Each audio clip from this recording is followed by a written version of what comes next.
निवेश आरोग्य में भाग 8 वैद्य दिलीप गाडगीळ संस्कार आहार विधि विषय शायद है ना, संस्कार अथवा करण। तो मैं बात कर रहा था संस्कार या करण के बारे में, और अग्नि संस्कार से प्रायः पदार्थ हल्के हो जाते हैं। जैसे कि केवल चावल और उसका पका हुआ चावल, इसमें अंतर है। जब पानी डाल के उसको अग्नि संस्कार करते हैं तो रॉ चावल से ये पचने में हल्का इस प्रकार का हो जाता है।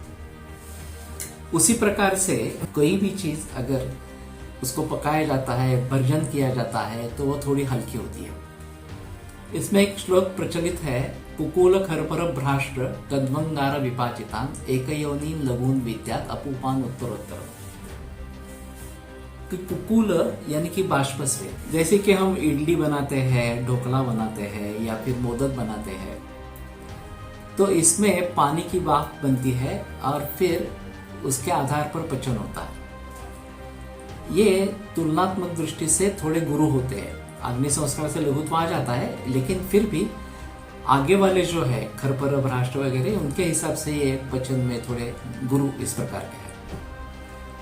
खरपर यानी को मिट्टी का खरपर जिसको कहते हैं, उसके ऊपर मिट्टी का इस प्रकार का तवा, और फिर उसमें अगर हम भर्जन करते हैं तो कुकूल से वो थोड़ा हल्का हो जाता है इस प्रकार से।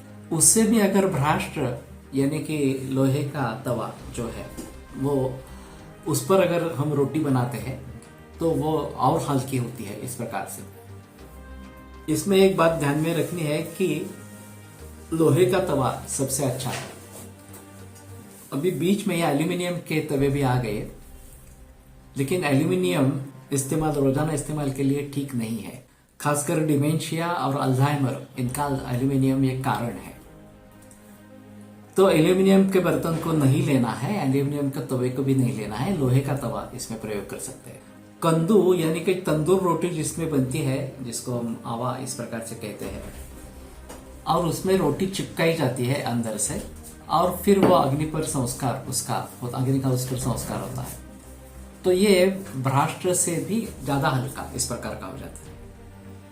वैसे हम केवल रोटी बनाएंगे और फुल्का बनाएंगे या भाकरी बनाएंगे तो रोटी के अपेक्षा से फुल्का या भाकरी ज्यादा लघु होती है, क्योंकि वो उसका अग्नि संस्कार भी होता है, डायरेक्टली अग्नि पर रखते हैं। वैसे ही कंदू में बनने वाली जो रोटी है वो हल्की होती है, और उससे भी केवल अंगारों पर अगर हम पचा लेते हैं तो भ्रष्ट करते हैं तो सबसे हल्का इस प्रकार का हो जाता है। तो इसलिए अग्नि संस्कार से ये पदार्थ पचने में हल्के इस प्रकार के हो जाते हैं, और फिर केवल अग्नि पर ये तो ज्यादा है।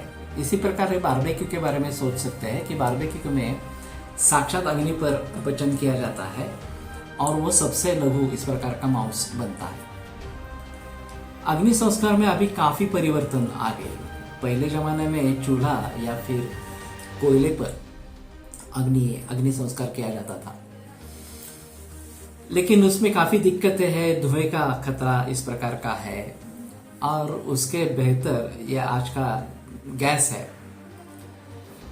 तो उसमें ज्वलन अच्छा होता है, फ्लेम अच्छी मिलती है, धुएं का कोई प्रॉब्लम नहीं रहता, तो लोग उसके ऊपर उतर आए।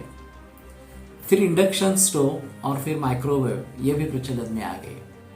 तो इनके बारे में भी सोचना जरूरी इस प्रकार का रहेगा। आगे बात करेंगे।